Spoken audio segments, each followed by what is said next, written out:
Hey, what's going on, everybody? Welcome back to the channel. I have the incredible honor of hosting two very popular guests here on YouTube. So I want to say thank you so much for taking the time here to come on the channel.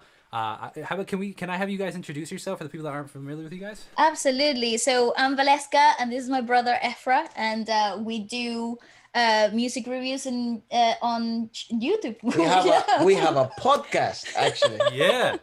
Yeah. So Yeah. yeah, the podcast is just about music, man. Like music from worldwide, and it's called Feature Friday and Feature Friday Plus, which is kind of where people come in and we talk to them like artists and stuff like that. Gotta be like this. It's a bit of fun, and I think it's awesome to have. You probably agree. Like it's awesome to have like artists or just people in the industry like to come in and converse because like Yeah. TV and media is so like cut or edited. So then having like on the podcast having the opportunity to be just relax and converse in a free format is like a blessing. It's so true. It's so true, man. It's so great to have these like raw conversations and stuff, and it's so edited outside of this stuff. People don't realize they're edited. That's the crazy part. People Yeah. just think that they're real conversations, and they don't realize that all this stuff can be manipulated. It's wild. So yeah, so how did you guys get into how did you get into reacting to music and these podcasts that you guys have been hosting? Well, so we have been involved in the music industry since it was really young. So we started performing uh, live back in Venezuela, where we're from, and when we were really young. So I think after I was like 3 years old, I was like 5 when we professionally started touring the country and stuff. I was a And little twerp, dude. I was like this big. I was this big playing the drums and stuff like that. It was so funny. it Oh, was I the love cutest that. thing. And then we moved to London, and we our lives changed a little. Efra went into more sports focus, so he did a lot of tennis. He still does a lot of tennis. And I went into training for musical theater, like theater training. So Cool. yeah, so I did that for a little while, and then we kind of like, because we took different paths. And we've always worked in music together. We wanted to do something that reunited that bond again, and so Feature That's Friday cool. was born. And we started making music ourselves and featuring artists from all around the world in our podcast. I love that. So Feature Friday, is that so? I mean, I was just looking at your channel. You have over like 2,100 videos on the channel. You post more than just Fridays, right? Or Yes. Yeah, yes. So We post every the day. funny Yeah. thing is, like the podcast name is Feature Friday, right? So that's kind of like the whole concept of the channel. And then Feature Friday Okay. Plus is always like a plus one. It's like someone else comes in. Sometimes, like I think the podcast Mm. that's going live on Sunday is like plus two, but it's still could just go Feature Friday Plus. And but the idea was at the beginning when the channel when we began was just every Friday there's like new music released, Yep. yeah.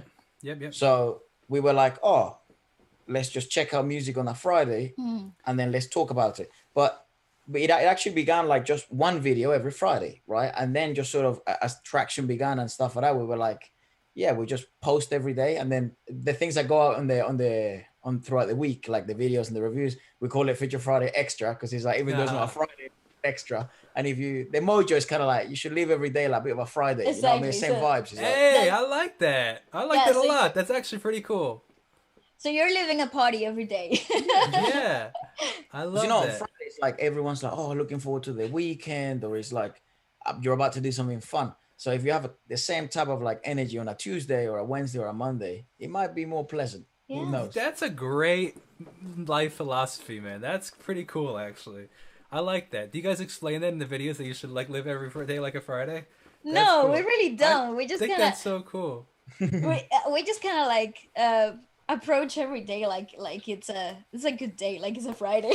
I The like thing, that, Jacob, man. Bring the energy to every video. the thing, I Jacob, like is that. like when when we started doing the channel, I was full time in tennis, so I was training and competing non-stop. And when you're doing anything full time, you'll definitely agree. It's like it becomes a bit like very intense, and Mm-hmm. things might lose a bit of its enjoyment. And one of the Sure. things that because we grew up playing since 3 until I was 11, 12, touring and albums, and it never felt like a chore. That never felt like a job. Yeah. So when I was doing tennis full time, that started to feel like intense. So when we had the opportunity to then make something together, make music again, and be in the studio again, and make videos again, it was like everything feels like a Friday. It still has that energy of wow, this is like it's like a Yeah. privilege, you know. Yeah. So That's cool. You know, it's funny. I totally relate to that. So what are you guys up to now? Like, are you still playing tennis at all, or do you like what are you doing? Is YouTube your full thing? Do you guys have jobs outside of that? How does that work for you guys? so Bali's the big boss. She's doing this full time. Yeah, I'm good for still you. Power to the people, man. Let's go. Yeah, no, so I am doing YouTube full time, so I edit and looking for everything and you're still um performing now. You know the whole thing about the pandemic though is stop all your Sure. gigs. yeah. Sure. So So I was live gigging a lot before the pandemic, and then Okay. so all of that stopped. So I think that's when I literally took YouTube. hold of YouTube and made it my life. So it's basically just the last year and a bit Yeah. it's really been like full on YouTube. But I'm looking forward to going back out gigging again. I Playing was just about music to ask about that. I, for live people again. yeah. I was gonna Yeah. say like now that you going from gigging to YouTube full time to now, I was curious. Do you think you'll go back? I was gonna ask if you were gonna go back to gigging and stuff. Do you, do you- 100%. yeah. So Yes. gigging, original music, cover music. What do you guys do out there, or what do you do for that? Well, in for me, like, cause I'm doing covers, a lot of covers. So I'm in a covers band, and we do Cool. a lot of like private gigs and like Nice. pubs and stuff. So we travel around the country a lot. So we do that type of stuff. It's good fun though. I feel really connected with the people, especially after doing theater for a little while. It felt so regimented. Although I love being in theater though, like performing in theater is completely different, but I felt like I needed to get back into that touch with like the audience and being one with the people again. Yeah. Like I started doing covers again, and it's fun. I really enjoy it. you I gig as miss well, it. yeah? You gig as well? So I gigged for a while, and then I realized for myself personally, I was like, because I don't know the size of venues you're playing and stuff, but I was like, I ended up just being what I would call wallpaper music, and it's like, Okay. but like you're just What does that you're kind mean? of so it means like you're just there, and like you're just in the background, like nobody really notices it, kind of stuff, and it's like, you know what, like. I don't personally like I want to make a name for myself as a musician, and I don't know if like me playing at this bar with 30 people in here and nobody's really listening, you know what I mean, is gonna do that. So I was like, you know what, I think I'm gonna try focusing out more on the online stuff, and putting music online and doing YouTube and stuff like that. And people thought I was crazy because so many people like with the old school thinking, even younger Yeah. people were like, oh, but you're not gigging anymore. How are you gonna make it as a musician? You're not gigging, and it's like, well, there's 8 billion people on the internet and there's 8 people in this venue, you know what I mean? That's at least what I thought. And it works for different people though, because then you have like Ed Sheeran, who's like, played 500 gigs a year, you know what I mean? So Yeah, and he started in small little gigs, with it's like so true. no people whatsoever. I It's so actually true. think I think it's I like your idea though, because you can reach so much people, so many more people online, and Hmm. there's an audience for everything. And I feel like that's like you're putting yourself on miracle territory, you know? You know what though, Hmm. brother? I feel like one of the industries that has surprised me a lot lately is I'm sure if you checked other channels, like the Filipino industry, Sure. it's one that has captivated us probably same as the South Korean industry. It's one of the ones that have captivated us strongly. And one thing that they reemphasize a lot is kind of the gig culture.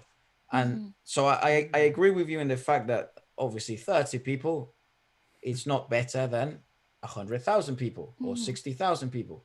But there is so much value I find in putting yourself in the fire of being in the gig and being Absolutely. in those 100%. uncomfortable sound engineering positions, those uncomfortable Oh, yeah. crowds, shit sound, Yeah. terrible musicians, and it's up to you. Yeah. I find like, and the Filipino industry really emphasizes the new generation, the previous generation, the generation before that, to they're live musicians before they become studio musicians, Hmm. and I Hmm. think that's just the way to go. And it's the thing is it's the harder path, right? It's way easier Sure. to be at home or in your studio and make music because it can reach hundreds of thousands of people and it may sound better. It's like the optimized version of you. But when you're live, and that's it is what it is. You get I what you get. agree.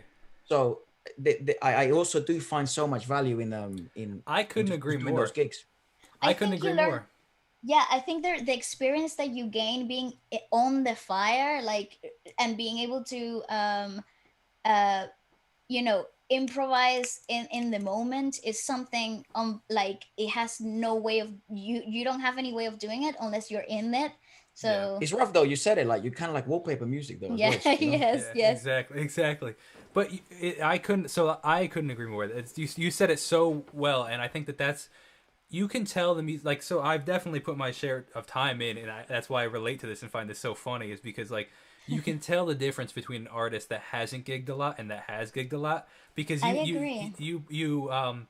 you explained it perfectly. All the different venues that you play in, and when it's, you can't hear yourself even think, it's so loud in there. Let alone you gotta play and sing, or you break Mhm. strings on stage, or whatever. If you using a loop pedal or something like that, it just, your pedals die. Like, there's so many things that go wrong.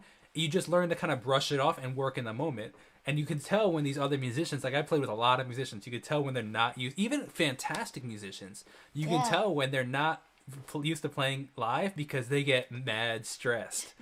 They're Well, like, what are we gonna do? My piano. Like, I'm like, bro, we just won't have a piano this gig. Like, what's the, you know what I mean? Like, it's just, you just learn to go with the flow, and I couldn't agree more. You just become more easygoing. I feel like the more gigs you do.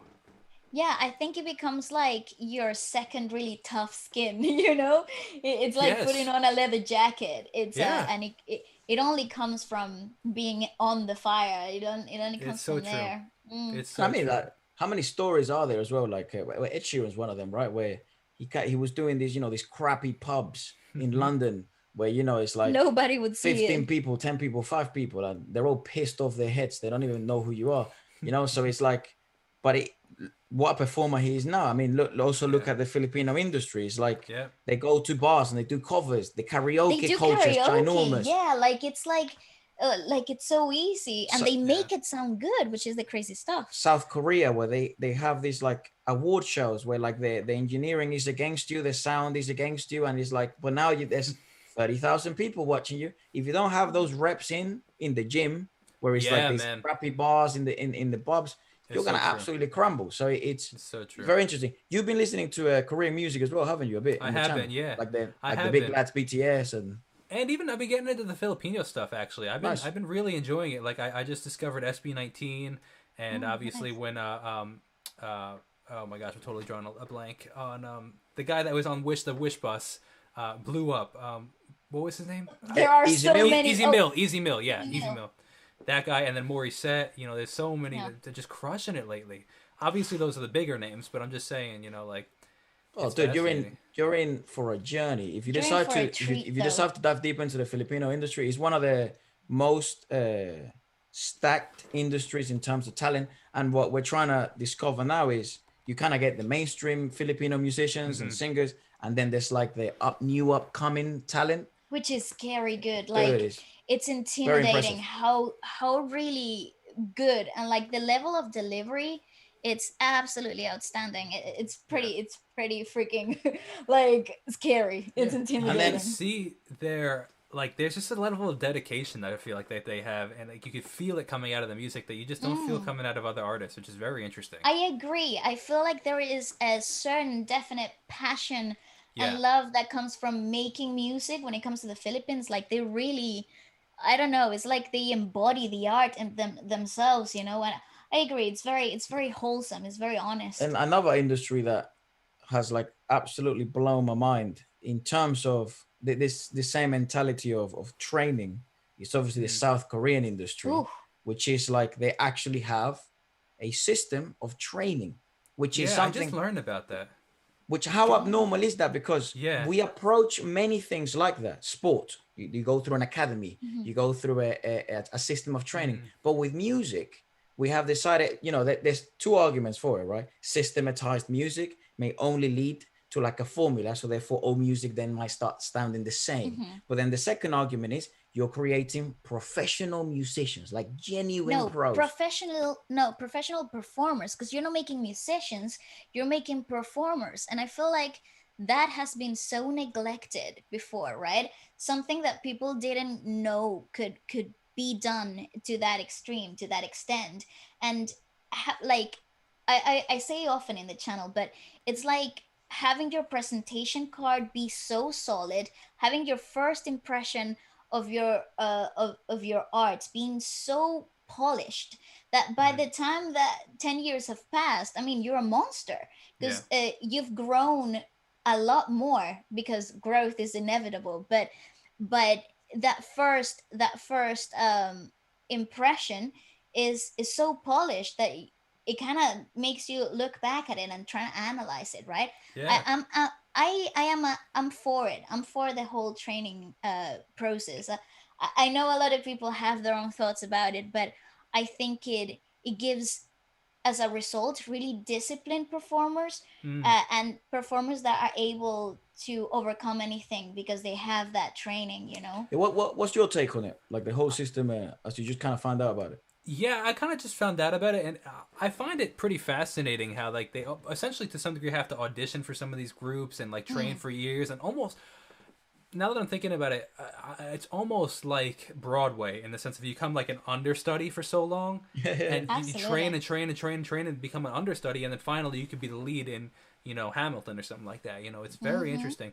But I also I find it's almost, as I'm thinking about it, it's almost slightly different, but it's almost like a musician that is already disciplined, that kind of just spends the years and years grinding by themselves. You know what I mean? It's like, you know, I never really got into the Beatles music, but I just know that there's this story of the Beatles where like they played, I think it was 8-hour gigs, like 7 days a week for years, until they finally got discovered, and people just thought, oh my gosh, they were just these unbelievable music. Well, it's like they were great musicians, but it's because they had literally 5 years of 8 hours a day gigs every single day. You know what I mean? It's almost like that too. It's like this discipline that it's so fascinating.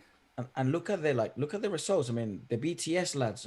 Look at. I'm not sure how familiar you are with the South Korean industry, but another group of very impressive groups are like the guys from NCT. They're like EXO. All the ladies from Blackpink, like Twice and Girls' Generation. Like you get all types of bands that are like, you look at the results and then how good they perform live, and the amount of like insane performances they put on consistently, and the level at which they put it on consistently. Live performance is crazy. It's like, hold on a second, you're doing it differently than we do it here in the West.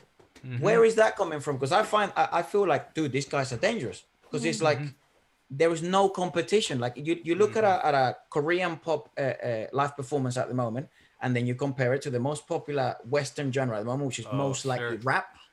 Right? Sure. That's oh my gosh, performance-wise, it's nowhere near the same level. Absolutely. Oh, it's that's not even a question. Exactly. Absolutely. So then I look at the factors. You look at the variables. It's okay. Well, let's point out the biggest boy band at the moment, probably the biggest boy band ever, and also they have, I feel, the best band in the world right now, the Ghost Band, which is BTS's band.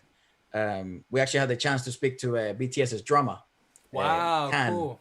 Dude, you kind of I started understanding is like why these guys live performance, they really let go and are free. It's because the backbone, the Ghost Band, the band of BTS, is just it provides such a like platform and baseline for them to shine. It's like a good trampoline. It's like it's like it shoots them up really high, but it's always there to catch them. So that dynamic that their band on stage and their performing has, is just undeniably fantastic. Something worth, like I say, worth studying, because that's how you want to. I mean, as a creator, as people that make music all around the world, these are the type of performances that you want to go back to and rewatch and watch again and rewind and find Take details notes. Because Yeah. absolutely, because that's where the magic lies, in all those tiny little details that the first time you didn't know that were there, you know. I'd be curious in your perspective. So obviously we're not, in South Korea, and we're not South Korean musicians. So as Western musicians, I'd be curious in your perspective on how we can take what we've learned from them, what we're seeing they're doing, and put it into our own, performances, or you know what I mean? Like how we can, because obviously we don't have they even call them CEOs over there. Like it's a different structure of music industry. And we don't have that here. So like, I'm curious, like, how can we almost like replicate that in a good way? Like, not obviously copying, stealing it from them, you know? It's like, well, obviously we would love to see the success that they have. You know what I mean? It's like, how do we learn from that? You know, without the same structure that they have. It's a good question, and it's kind of like a running meme on the channel, because I always say when we watch like every video, it's like, dude, there's lessons to be learned from here. That's it. And people always send me messages. It's like, Efra again, learning lessons because of, you know, it could be BTS, it could be Mamamoo, and it's like I find they do many things correctly, and actually they do many things better at the moment than in the Western music. For example, I find one of the things they do best at is fan band connection. Yeah. Oh, couldn't agree more. Absolutely. You know, like there's a reason why each fandom of each band is so they really admire these guys. But it's like there's so many variables involved, right? Because I think you can't build that type of connection if you don't know that these guys have gone through struggle, training, blood, sweat, and tears. And this is something that people like Simon Cowell figured out really fast here in the UK. That's why singing shows and singing contests exist. Yeah. If you see someone grow and evolve, you feel like they're your family. No, you feel like you're part of that journey. Like you're invested emotionally to that journey. I couldn't agree more. And that's interesting because I'm curious on that. Like you feel like even the people that have been on let's say my channel from the earlier stages, you feel like you're part of something growing. I couldn't agree more. That's I'm sorry I interrupted you, but continue. Yeah. Nah, don't worry, brother. So let's use for example BTS as an example. Kind of the journey of them has been really well documented since the beginning. Sure. So maybe it was only a couple of fans at the beginning, but these couple of fans don't just represent two people. They represent two people basically for a lifetime. That's right. So then if two more people come along, because essentially what you want to try and do is sell tickets. You want to try and get your people to come to your show so they can get the actual you. Because through a camera is completely different. Through a studio is completely different. But you want them to come and meet you. You want them to come and hear your music live. So the only way you get for someone to make such an investment, both emotionally, physically, and monetary, is for them to genuinely feel like, God, that's J-Hope. Exactly. They're investing in your journey. Like this kid, an underground dancer, and they were about to disband, and we saw them, how he's evolved even vocally, and he's rapping and he's writing. Dude, when I get a chance to see him live, I'm going. So definitely the connection between fans and band it's like elite over there. The way they are able to market them and set them in a light in which it makes them accessible and you can relate, yet it makes you want to invest and take care of their work and represent them. And you can, I feel like maybe even when you were like identify as a certain like fandom or anything like that, you also have to kind of like feel like you represent their values as well.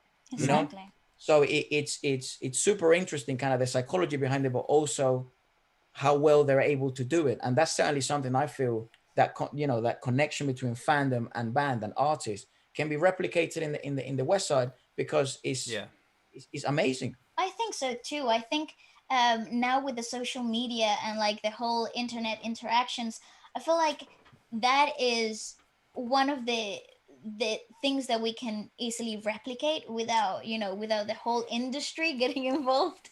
Because like take us for example, where individuals that are trying to put our content constantly here on YouTube, but we can create that connection immediately with people. So talking, creating that back and forth communication, I think, and if always including, like always feeling like they are part of your journey, because they are, right? So without them, you wouldn't be where you are. Couldn't agree more.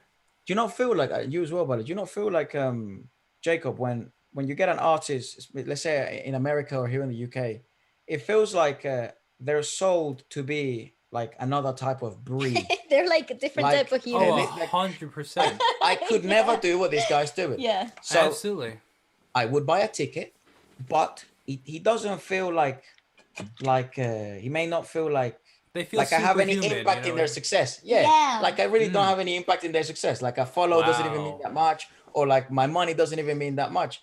But when you interesting. Yeah, but it's true though. But the way they kind of, it's all psychology, right? So just marketing. It's all how they're also how they describe themselves and the work they put into to build up a relationship with their fan base, because it's genuine work to live streams like you're doing, to Sure. go to fan meets and greets, to like the BTS guys, they do like performances prior to their performances to a specific set of Only fans. for like a specific group of people. That's not only monetary speaking very smart, but also it builds a relationship with everyone. Absolutely. And it also creates this really I don't know, it just creates this emotional effect in you, right? As a normal mortal person, you feel like somehow you're then connected to that I don't know, to that superhuman, right? And Absolutely. therefore that makes you feel superhuman too. And there you go, have my credit card, you know. So to me it's like, that's how I would do it. or even better, Jacob, have my time. That's more valuable than a credit card.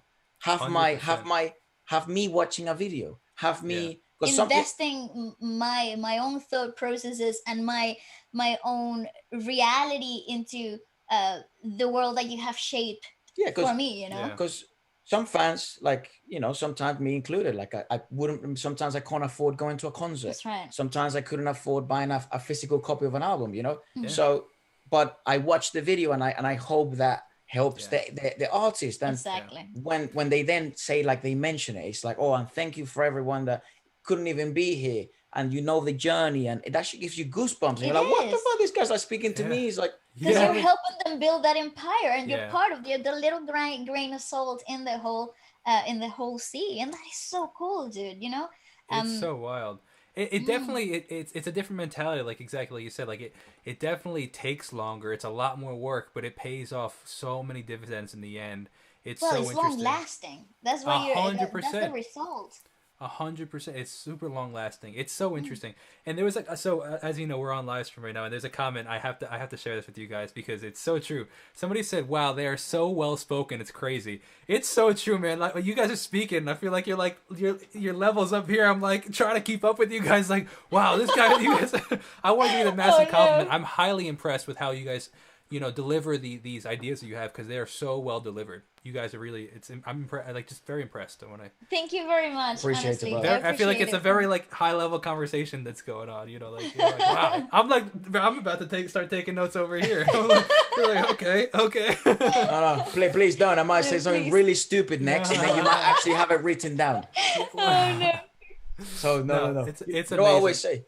You know what I say? I'm really dumb, but I'm willing to learn. So 100%. I don't know if I'm well spoken or not, but it's kind of like willing to listen, you know. Thank you to everybody who's commenting and being here. Awesome. Hello. Hi. It's I couldn't agree more though, to the point that you're talking about. And one of the things that I think also is interesting is the fact of like the amount of time that they spend with any artist, you know, including BTS, that spends with their community. I've never experienced this to some degree, in the sense of like, or I'm just starting to experience it. Like, I watch specific YouTubers, you know, and me being a musician, it's funny, I don't watch a lot of YouTube, music YouTube, because that's all I do all day. It's work, you know, you know. So I watch completely unrelated stuff. Like, I watch a lot of finance stuff because I really enjoy that. But this is one YouTuber that I watch a lot of their videos, you know, and I spend a lot of time with them, you know what I mean? A lot of live streams. And it's funny, like, or there was another one on Saturday. He scheduled a live stream for 11 p.m. my time, and I go to bed pretty early, like, because I get up pretty early. But I was like, oh, this guy scheduled the live. Like, I might wait up for it. You know what I mean? It's like, and like you said about your time, it's like, because you feel like invested with them, you're willing to sacrifice other things because they built this connection with you. And it's absolutely.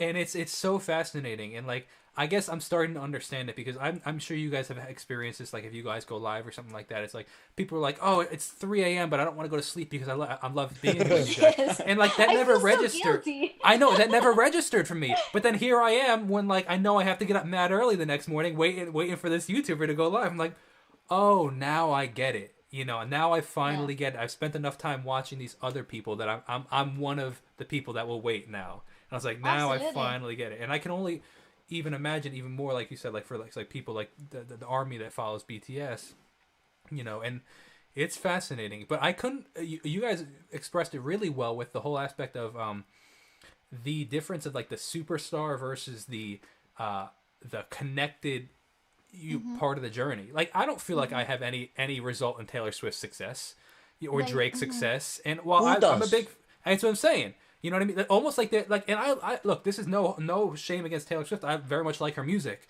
but it's like it's based on the Western music industry created what we would consider like almost like this machine that like right. is what's in control of Taylor Swift. You know what I mean? It's like, and it's nothing against her. She's a great artist and I personally like it. But you're right. You feel different about. You feel like you can actually have a part of BTS's success. You know what I mean? That And let me tell you though, I don't think it's that like the scheme, like how it's set up, like the industry as a whole. I don't think is that far. Is that too different? I think it has more things in common, the Korean music industry as the Western music industry, and how it works and how it's done. I think like the foundations of it are very very similar, but what I feel it's different is how the Korean music industry has consciously made their fandom part of the artist, you know, like priority. it's a priority, something that they cherish. It's like making new music, so specifically to give thanks to like a sector of your fandom, like that is an extra step, and it's extra money that it's going into this production that I don't feel happens in the Western music industry. And it can go a long way, you know, that longevity, stable support, you know. Yeah, Uh, it's so fascinating. I also find like when you see for example, I listen to at the moment. I think the blessing with the podcast and stuff like that is like my playlist is a complete mess. It's like Korean music, French music, African music, Algerian music, yeah, Portuguese, Portuguese, and it's like Brazilian, Brazilian, everything. Philippines, uh, even Chinese music now. Like we've discovered a few guys from China, and it's like it's an absolute mess, right? Like I don't even know what language I speak anymore, actually. But then what I've really liked is observing each industry, and I obviously have American artists in my playlist as well. And not only we can talk about like the production, like how production kind of changes in each part of the world, Hmm. but mainly what we can copy from each part of the industry, because there's so many, right? Like one that blew my mind, and I'm sure people Interesting. that watch the podcast know this about me, is that the French industry completely blew me away, because my favorite genre is R&B, and their take on R&B, it's like it's I mean, it's gonna sound a bit cliche, but it's like it's beautiful, dude. It's like it's Sure, amazing. I agree. Yeah. And they have some of the best R&B in my opinion. And then when they merge it with Afrobeat R&B, it turns into something even more special. Wow.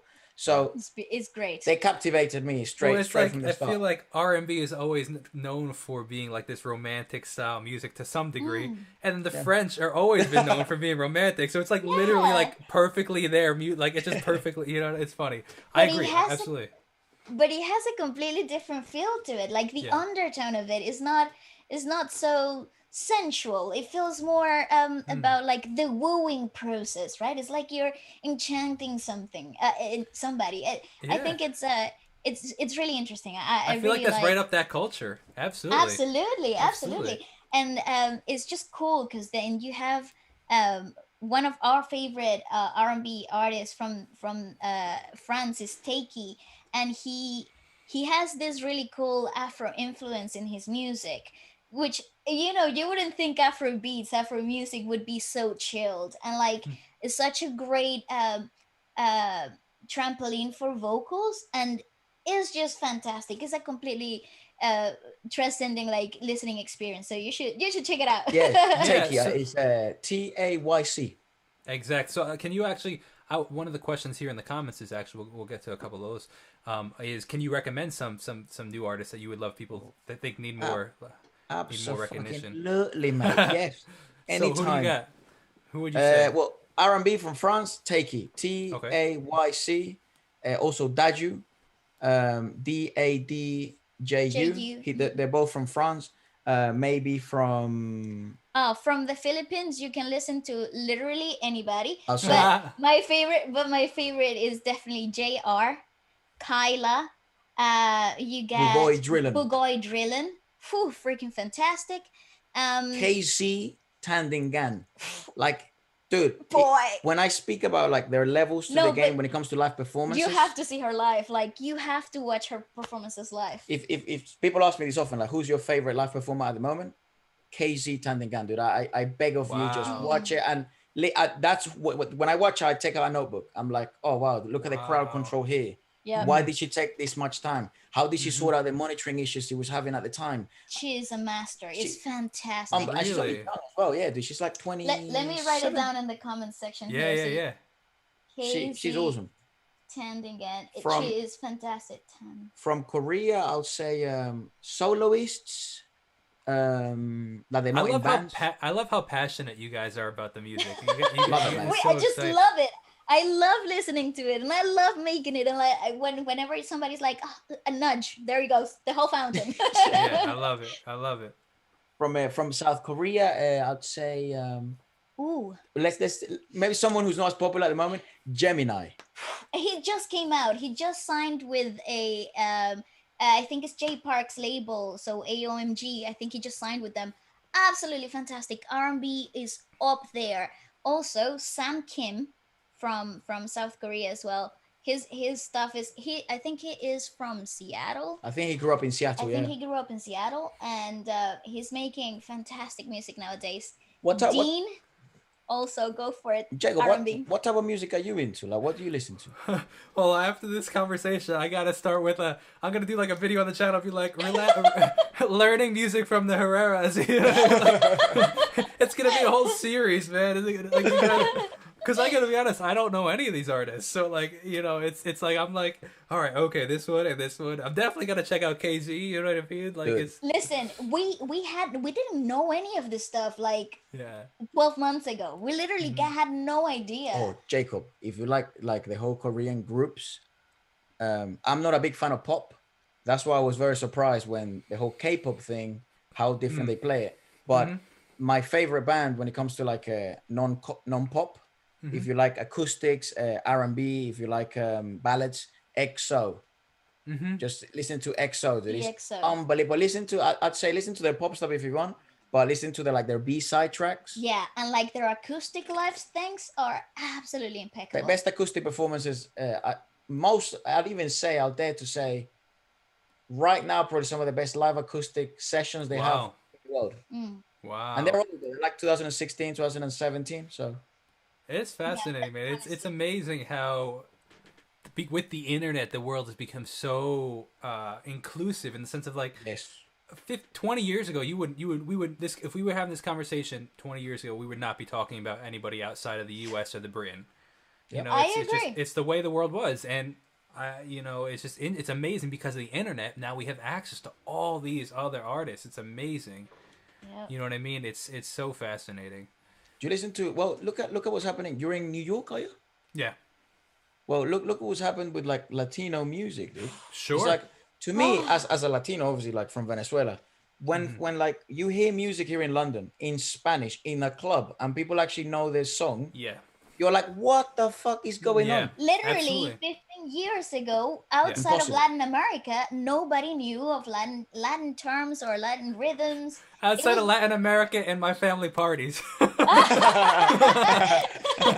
Well, there you go. But I guess, though, the difference in New York, though, is that New York has huge Latin communities from such a long time, like ages ago, right? So, I mean, I understand that in New York is totally different, but or Miami, but outside of like, say that you were, I don't know. True. Yeah, I don't know. You were in like. Say where you were in Toronto, Korea. You would have never bloody known who Daddy Yankee was. 100%, yeah, Daddy, yeah, absolutely.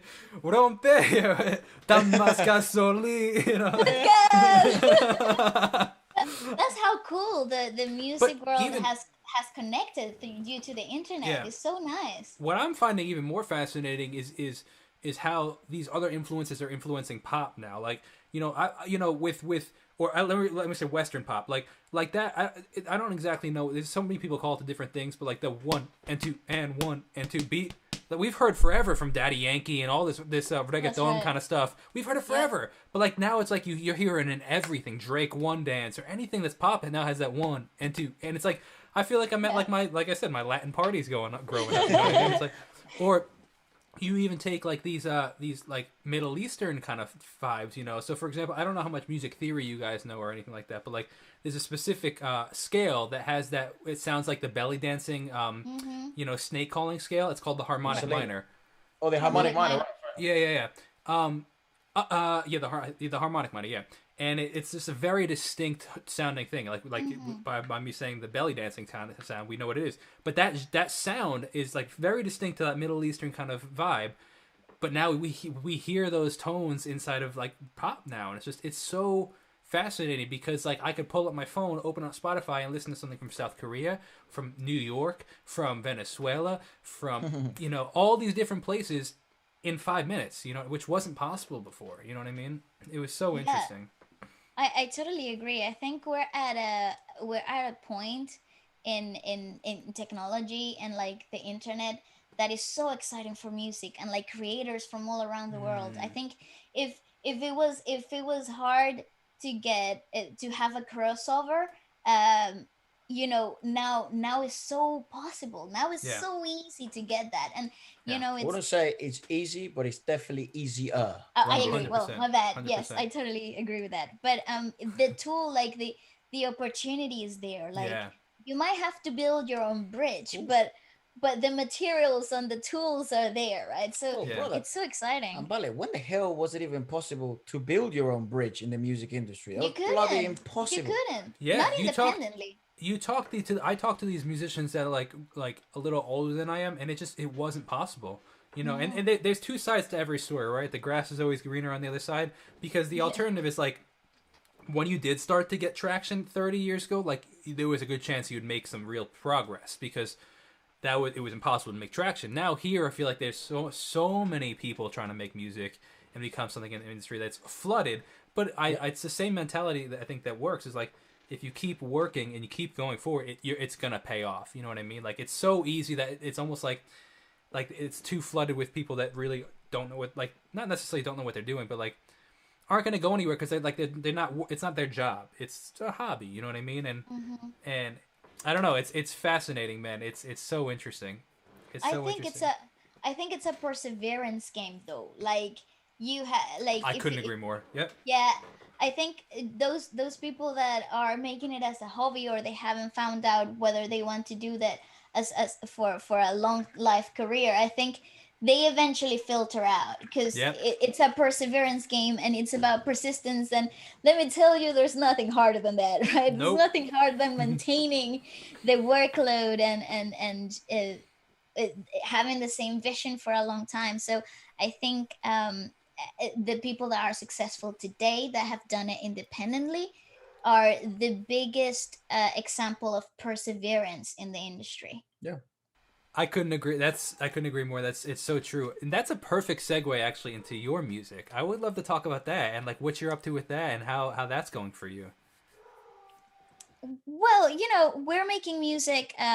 We try to make music weekly, so we can feature it on Feature Friday every Friday on the podcast. I love it. But you know, it's difficult having so many things happen in the week.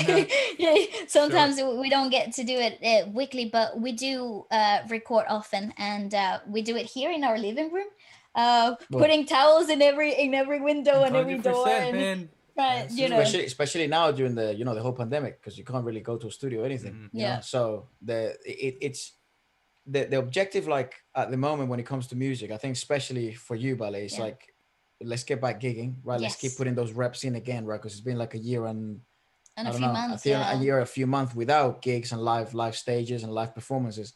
So I'd say at the moment, let's put reps in again, and let's get back in the studio often, producing again, but hopefully a studio where we can actually get a bit clearer mixing and some solid, you know what I mean? Some solid equalization and stuff without having to experiment on the go. But it's also been but that's cool. Putting reps in too, though.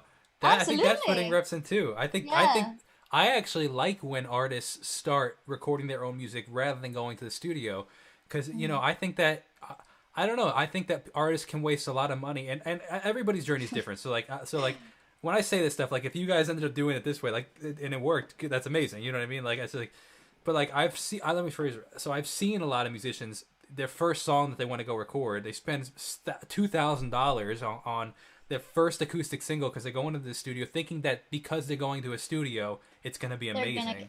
Yeah. And it's like they're that's gonna not get true. a finished result. Yeah. Yeah, and it's like there's so many factors. First of all, the studio you go to, but also your quality as a musician. You could go to Blackbird Studios where they record all these huge hits, and if you suck as an artist, like the song's still gonna suck. You know what I mean? Like, and people don't realize that. So it's like you gotta start by putting in your reps, like you said, and like then you grow like that. It's like it's not the fancy studio that makes you a great artist. It makes you famous. It's putting in the reps and getting better and learning. Well, okay, well, why does this towel make the song sound better than this towel? You know what I mean? Hanging the towels.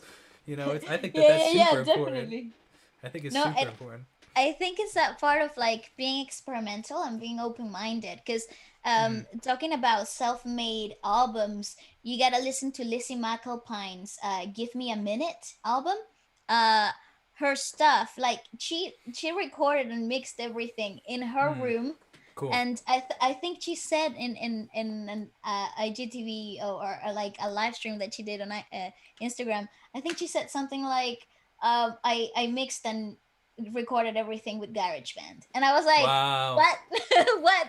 It's a great album though. And I think it comes from that mindset of being experimental and being open to push yourself outside of your own comfort zone, see what you can do yourself before you can find somebody to help you. I think this summer though, like when things open up and stuff like that, definitely get back gigging and getting music again, like being live again, making music, and let's just keep writing. Let's keep putting reps in at home.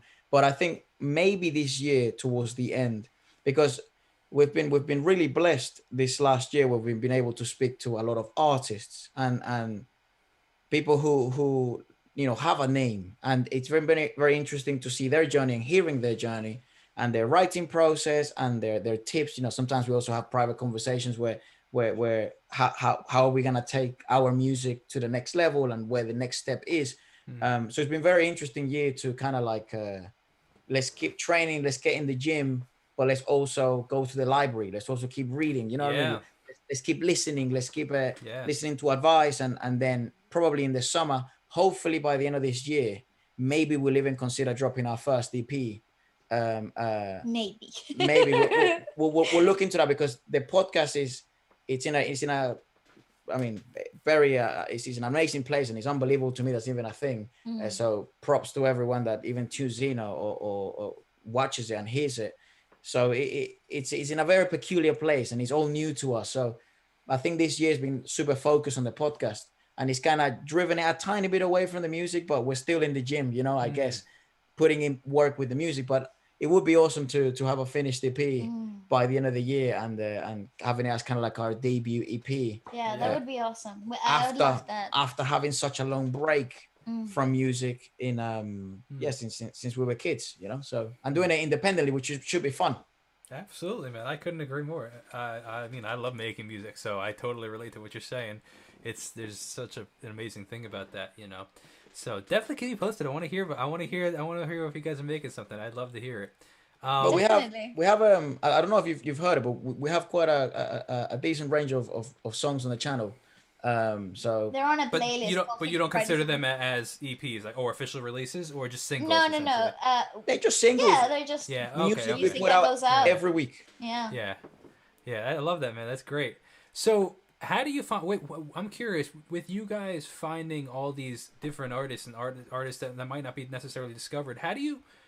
With this being your job, and this is a very practical part of YouTube, I think that I think it's important to talk about. We can talk about however deep you want to go with it, but part of the thing I want to talk, like I'm super, I try to be personally super transparent on the channel. Like, this is how I'm doing it as a YouTuber and making money from YouTube, because I want to inspire you. You know what I mean? There was no information when I started. There was no roadmap, and now my roadmap's not going to be the same as yours, the same as the person watching this, but like I want to help. You know what I mean? Like, if give an idea, oh, that's a great idea, I should try that for my channel, and then hopefully that person can make a living off of it one day, or you know what I mean? So like, how do you balance you know, the idea of like what might get a view, what might not get a view. Like an artist that's undiscovered, that might not get a lot of views. You know what I mean? But while you're not doing it for the views. You also, the views pay your bills. You know what I mean? So it's this very weird relationship between things. And I would love to hear your perspective on this.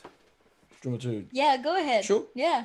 It's we've discussed this. Actually, it's funny. That's why we looked at each other, because we've literally discussed this. We have the same thought process. a few times, especially Sure. with the idea of the podcast, where sometimes each podcast has a theme, right? So it might be an industry that it may not be as popular at the moment, or it may not, you know what I mean? There may be artists that are not as well known. And I think ultimately, what we've been thinking of is, if we're able to introduce just one person to a new musician, that's a success.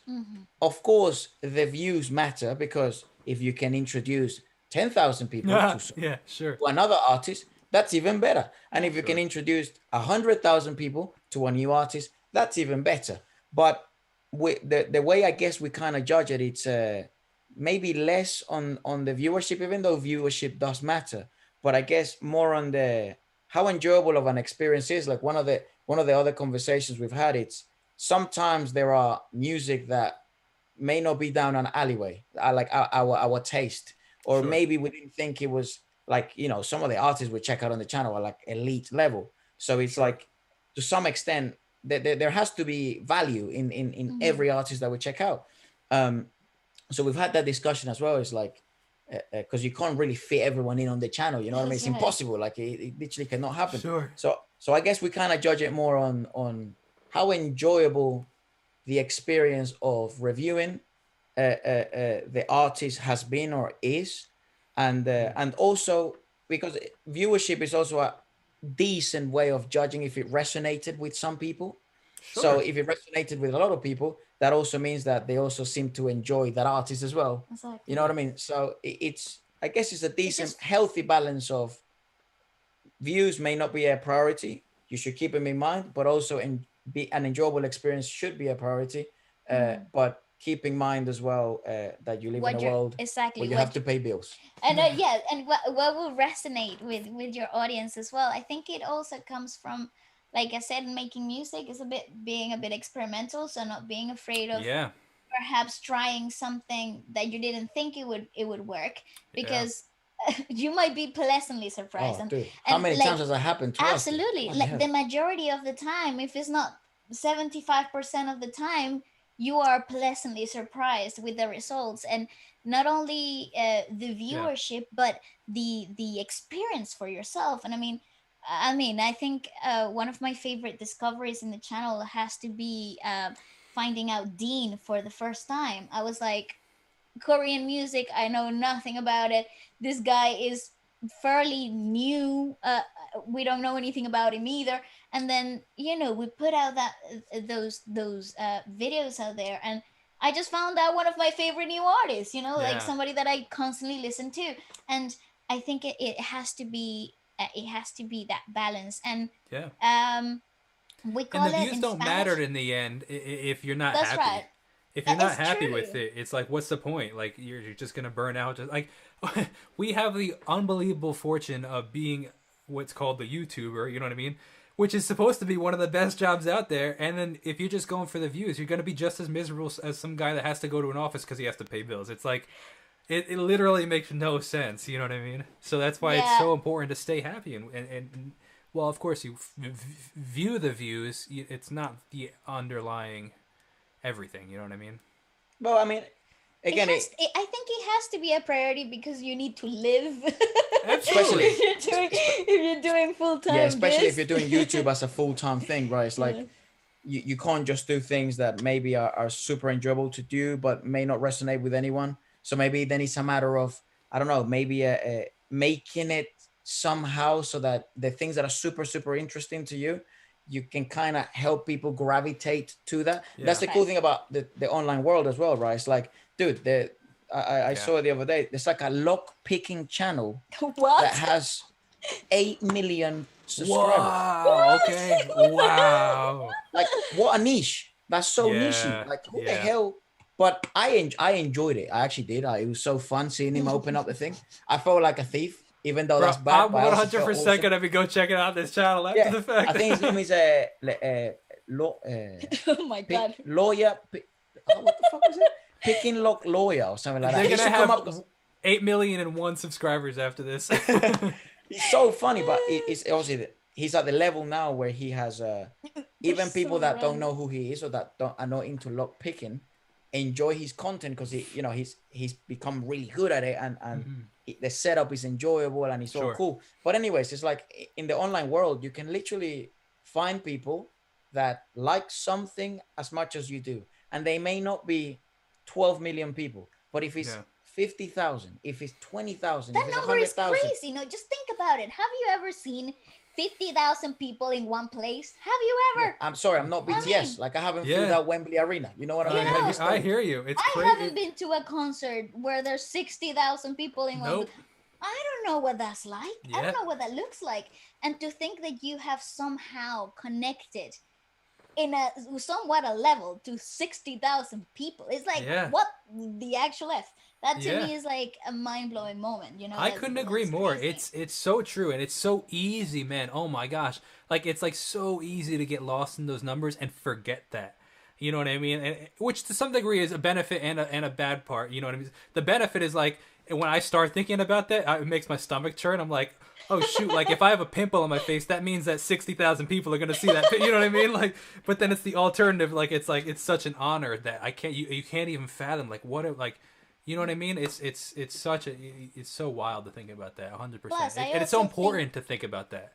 It's so important to keep that in perspective. I think that you're not just like, oh, this video only got 7,000 views, but it's like it's still 7,000 people. You know what I mean? It's like you can't you got to keep that perspective. It's so important. I agree, but I also think, especially as the whole YouTube community, it's like it both have to be Involved. in the right place where it's like views should be, I guess, at a certain level, and then your enjoyment has to be at a certain level. It's like everything in life, right? It's like balance, Yeah. because it's crazy how like it can even turn into your job, right? That's even crazier to me, like in YouTube.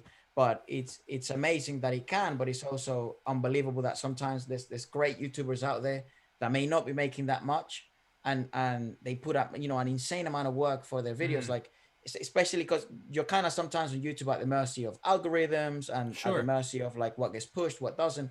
So it has to be taken like enjoy it at the most you can, because the more repetitions you put in, the more work you put in, it will pay off. It may take a bit longer, but it will pay off. So it's a very interesting journey, the whole YouTube thing. I just think that also personally views don't are not the right measurement of quality, if that makes sense. Sure, 100%. I mean, because you can get I don't know. I personally feel like I listen to the song and it doesn't have 3 million views, and then therefore people first look at the views before they listen to the song, and you're like, it doesn't like in my perspective that doesn't actually measure how good the content is. Yeah. So there's something. Oh, sorry. No, that's okay. It's fine. I just also think that what helps me, Waleska, cope with the numbers, because like I've never seen anything like this before. I'm fairly new to the whole YouTubing thing, and what helps me is that not dehumanize the numbers. Like I think to me it's important to know that there's people behind each user. 100%. Like that Absolutely. makes me feel human still, like not so detached, because I feel like the whole YouTube thing can be you can feel very detached. Well, as you said, it can get lonely as well, right? Yeah, I would say absolutely. It's cool. It to me the thought process is there is another mind behind that username, and they're spending time with me, and therefore I'm not alone. Yeah, it's a huge honor, like like you said, it's people to spend time with you. It's amazing. And as you were saying though, like with the I just had a thought about this, but I'm always thinking like so. I was just lost my thought. What was I gonna say? Something about the views and the viewership, but Was it about like it'll come back. Sometimes like sometimes when someone sends you a message and that kind of like puts it, they send you a message and it's like a nice message, and that's when it hits you like, oh God, that one person that viewed actually took the time to then like look at the people that are commenting and making it in the chat, and actually speaking. It's like, it's dude, so that's it's such an someone honor. who took time. Yeah, 100%. It's such an honor, especially the people, and I'm sure you have these people that are like the people that are there with you every day, that you see a comment from every day. It's like that blows my. That's the biggest, because you get random people every once in a while that like you've never seen a comment from them before, and like, but the people that are there every day, it's like, oh my gosh, I am honored that you want to spend time with me and taking the time to hang out on the channel. It's amazing. So I'm so sorry. When you said like you were asking your chat to like send questions. Yeah. We completely skipped some of them. So yeah, there's this one I've been wanting to ask. It's from Don G. Shout out to Don G right here. And it's super. This is a very interesting question actually. So she says, or he or she, I can't see if who it is, but it says, so what do you think reactors can do to help artists after they've gone YouTube viral? A lot of them do not go mainstream beyond outside YouTube walls or beyond the country that they are from. And I think that's super interesting. Like, how some, like maybe like, would Easy Mill be considered a good example? Like, I feel like he exploded on YouTube for like a month, and then he's still great and popular. But it's like, where he didn't really like, you don't hear him on the radio right now. You know what I mean? I guess that's kind of what they're asking, I assume. Do you want to hear my opinion? Yeah. Go for it. It takes time. It takes time. It's not that fast. And we've spoken to some of his team and some of the people that are working with him, and it just takes time.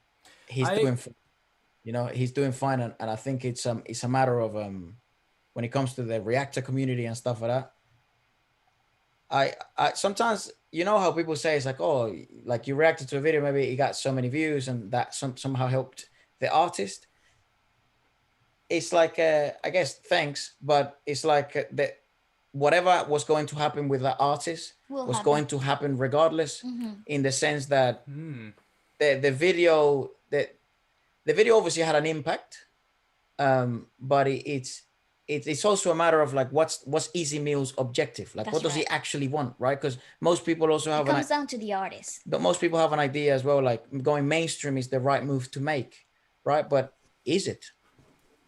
Yeah, it's up to the artist. Is it maybe that he wants to monetize his music and make as much money as possible, but he doesn't want fame? It could be. Is it that maybe he wants to stay independent for as long as he wants because he doesn't want to sign the deal where then he has no creative control? Or maybe he doesn't want to sign the deal because he doesn't like the things that accompany the deal. It's so much deeper than that. So I don't know, as a reactor community or anything like that. I don't know. I guess the thing to do is just, I guess, wish him the best and maybe keep, support their progress and support their artistry if we like it, of course. But I don't, I think it's such a personal decision of like, do I really want to go mainstream? Also, it's a lot of work as well. It's like to go mainstream, it's rough. I know. And a lot of work comes after going viral, right? So 100%. What do you do to maintain that? That 100%. Is an exhausting thought, not only a work progress that has to go with it, right? So he's a fantastic example of that. He's been making music for such a long time. Easy Mill has a great background in music. I mean, crazy genres that he's made.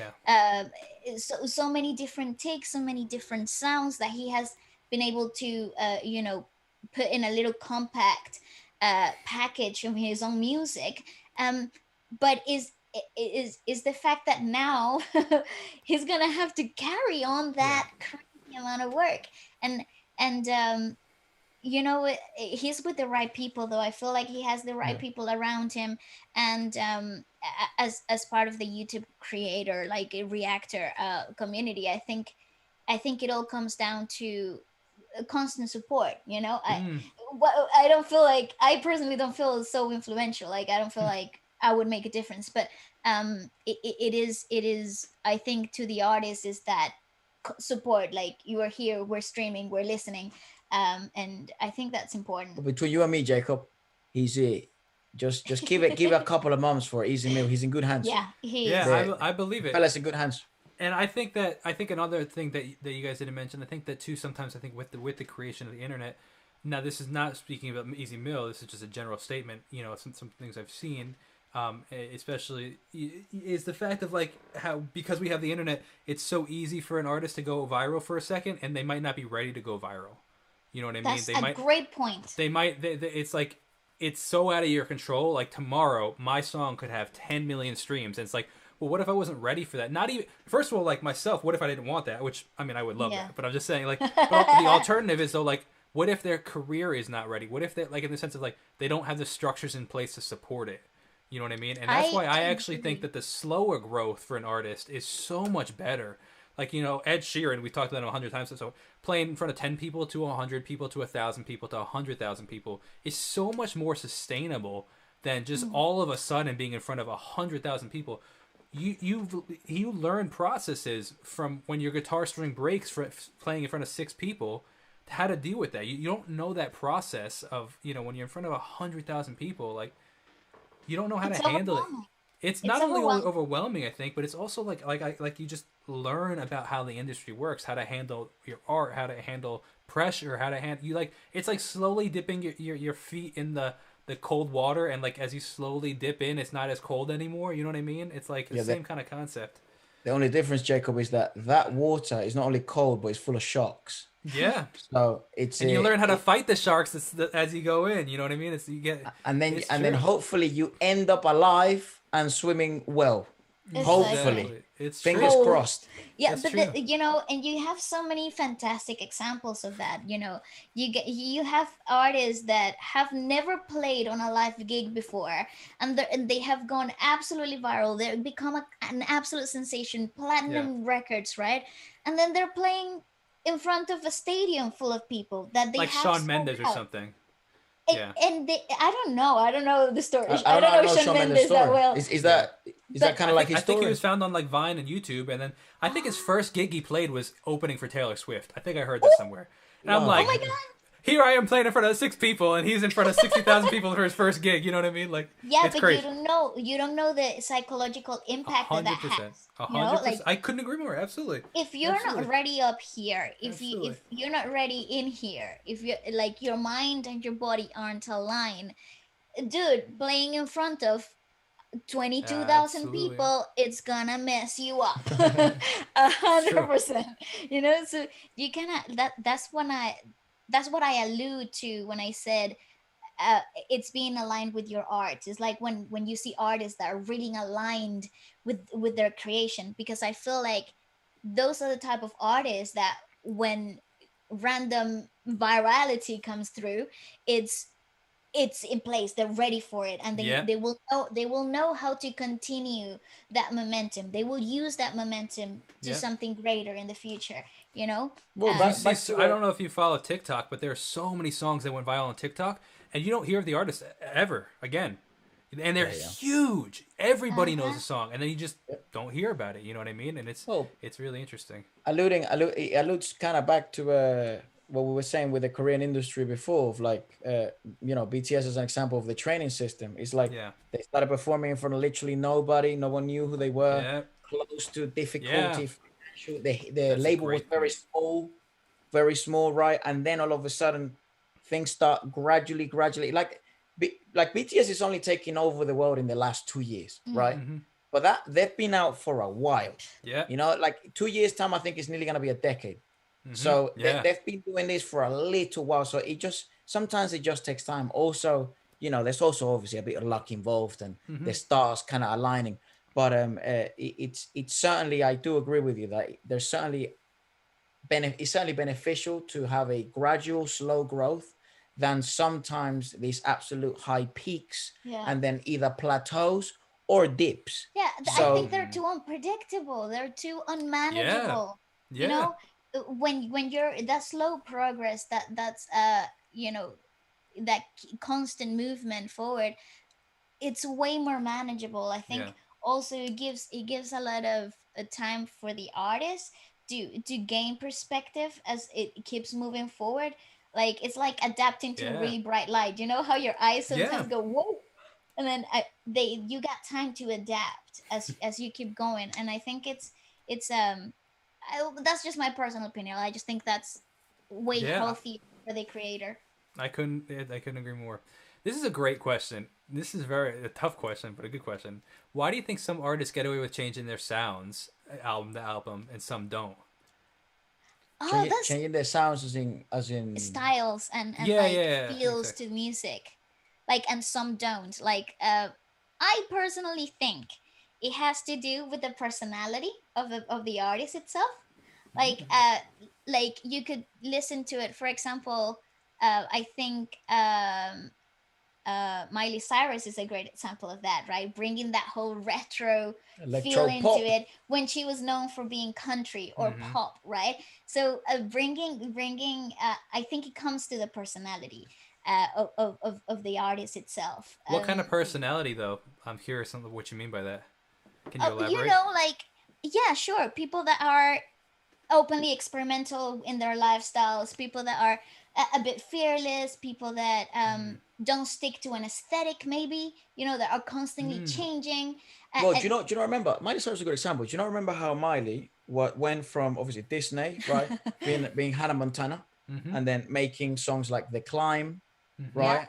Amazing. Then he goes, I'm living a love story. I'm growing up. I'm that Yeah. feeling country love. style Then it music. goes to the last song, right? And she releases the movie and stuff like that. Then it goes drama, rebellious, drugs, party, rock and roll. And what does her music do? Also, it was the pinnacle of the new wave of rap, I agree. right? So the new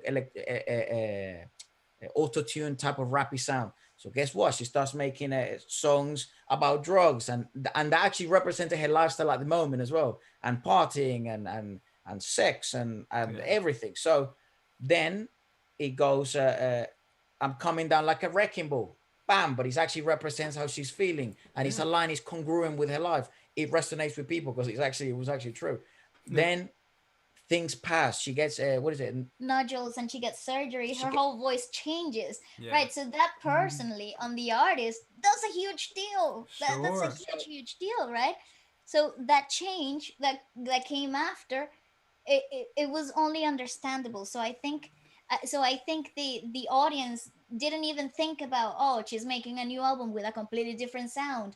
By the contrary, they they just were like, thought whoa, cool, something they fresh. just thought Miley's changing. Some people hated it. Some people I, liked it.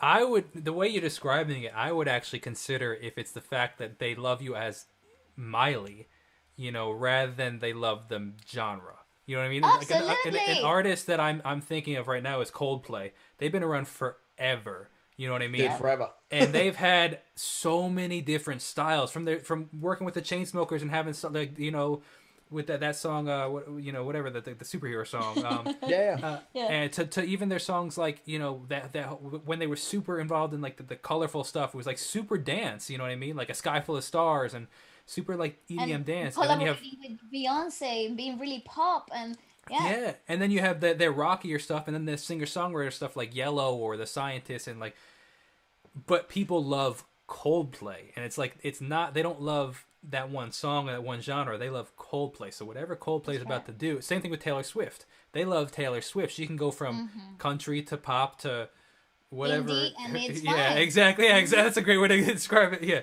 to indie, to singer songwriter, to because they love Taylor Swift and they love her as the Exactly. artist. So that's a So great then, perspective. so then the conclusion there might be that it's actually down to branding and Yeah. not to music. And I don't Yeah, think yeah, when that's it a great comes perspective. when it comes to personalities, I don't think it matters what album they put out, but how they're gonna sell it. Of course. Yeah, Also Well, true. look, someone just put a comment there, said like great example. Also BTS. I mean, what the hell? well, BTS changes exactly. They concepts. don't have a genre. Like Exactly. they're Somebody they're said they're BTS is the genre. literally, and it is, and there you go. Yeah, That's the yeah. perfect, the living example of that. You are, Mhm. you can get away with changing constantly because they're in love with the artist, the Yeah, makers, the journey, the person, the message behind. They're not in love with a single album, Yep. Yeah. a single concept. So I think then that might allude to the answer, Jacob, of why do certain artists like in TikTok go viral and then they just disappear? It might just be then lack of branding and lack of selling who you are rather than selling the song that sold you. That's You know, right. you sell the song, not the song selling you. So again, easier said than done. But so too many factors, right? It's like, And that's probably really hard to do when you're on this rocket ship to the moon. oh, You know what I mean? mate. Like you don't have time to. So like the people that do after the fact. Thank you. But even honestly, I don't entirely know Shawn Mendes' story, or Justin Bieber's story totally. But it's like even then it was like 10,000. I mean, their platform was bigger, faster, but it was like 10,000 to 50,000 to 100. So you know it's bigger than 10 to 50 to 100, but it's still they weren't playing like they weren't household names literally overnight. It was still a growing process, you know. Yeah, I agree. I just think, you know, it's wonderful to have the opportunity to enjoy the journeys as well as making one yourself. I think it's a fun way of living. I don't know, because you could see it also like you know, in people that writers and people that make sculptures and people that are into plastic arts, and like how they admire their, you know, the people they look up to and their journeys, and then taking those journeys and as inspiration for their own. I think it is a beautiful cool ecosystem, you know. It's great. Yeah, it's so fascinating, man. So I don't want to take too much of your time. Is there anything you guys want to chat about before we wrap anything up, though? Or is there anything that you guys have going on, or even just thoughts you've been thinking about that you want to share? No, I just would like to say thank you to everybody who's tuning in today, and thank you for inviting us. It's a great honor to talk to you too. It's fantastic conversation. Yeah, I had a great time. Well, you can follow us on Instagram. What's your Instagram? Real Efra Herrera. That's right. Because there was some other prick that took my username. So I have to change it, make it real me. So if that guy is watching right now, meet me at mine. You're not gonna sort something out. So wait, is it like they took it because they wanted to take your name, or the guy's actually? No. I think it already existed, and he just got angry. No. No way. Only one of me. How long have you guys had your channel for? Okay, so the Waleska's channel. That's funny because I think I opened up the YouTube channel like, I don't know, 5 years ago. No, 2012. When is that? How long is that? Like No 9 idea. years ago? 9 years ago, yeah. Yeah, but that was the username. You know when you like open a username to just like watch videos? Yeah. So I think that, you probably opened it in 2012. Yeah. So I opened it in 2012 and like wasn't really active in it. Like I posted like a random cover from time to time, and then like proper like Feature Friday became a thing a year and a bit ago. Yep. A year and a few months ago. So basically, officially, a year and a bit. Wow. And so your channel's grown to whatever 360 or something like that, 360K that in about a year. Yeah. Like, I think oh my gosh, that's amazing. A bit longer, like a year and a half maybe. Yeah, a year and a half. Still, that's crazy. That's amazing. Good for you guys. Thank you very much. We don't understand what the hell is going on, but it's I guess it's awesome. It's truly unbelievable. Well, so how would you, if you could, the last question we'll do then is somebody that has 0 subscribers, you know, for somebody that's seen tremendous success, then, you know, that's huge. You know, I wouldn't say tremendous, but thanks. No, it's true. In a year and a half, though, like for YouTuber, I for perspective, like that, you guys are definitely the anomaly, because like, no, I've had a lot of conversations with a lot of different people in these talks, and you know, a lot of YouTubers have seen growth, but like I'm talking growth from like 0 to maybe 50K or 0 to 30K or 20K. You know what I mean? So they go from like 0 to, it is huge. I agree, but then they go from in a year and a half to go from 0 or relatively 0 to, you know, over $250,000, well over $250,000 is tremendous. That's like way above the anomaly. So that you should be very proud of that. I would say a ginormous amount of luck, and also we've been really lucky that we've had the chance to meet some of the artists that we have also reviewed on the channel. So I think that has definitely helped by the fact that you know they've come on the podcast Yeah. and they're being on iHeartRadio definitely has helped with the podcast. So it's like You guys are yeah, on iHeartRadio? yeah, Yeah. yeah. Feature Friday Plus is on iHeartRadio. Yeah. Oh, that's pretty. How does that stuff work? How does this stuff happen? I think it's the way it work. I don't know how it works. So the way it worked for us is we just got the invitation to publish our Wow. podcast in their platform. Yeah. That's But I cool. think nowadays I think you just the requirements are kind of changing. So it's quite cool for like new podcasters. I think you only need a certain amount of like views. You know how like on YouTube you need a certain amount of subscribers to be Sure, monetized. sure, sure, sure. I think iHeartRadio is opening up like a program like that as well. So it's super super exciting for new podcasters. I think like you just go into like a podcasting platform and they let you be like on Spotify and I like Apple Podcasts, and then Yeah. I think if you meet certain requirements you can be like on You can iHeartRadio. apply. Wow. Sometimes if you're in the UK, we're not, but we know some podcasters that are on BBC Radio, which is like Wow. equivalent to, you know, like the ABC in America and stuff Yeah, like that. yeah. So It's amazing. so I guess obviously a bit of luck for sure, but also being able to yeah, I don't know, man. I have no idea. Sometimes Literally, there's no recipe. We literally don't know how it happened. we call our like the viewers the freshest because freshest? it's unbelievable, dude. It's like You're they're just so fresh. awesome. They're All so of them are fresh, fresh. like I like it. unbelievable. I like it. I have this say. Everybody makes fun of me because I say this around here, but I say keep it fresh like Ziploc. Oh, But, I like that. I love that. Nice. all of my friends think it's the stupidest thing ever. But you say No. something long enough, and they start following. You know, it's great. I like it. Ah, I thank like you. that. How do you guys get these interviews with these artists? How does that happen? Um, At the moment, they sometimes approach us.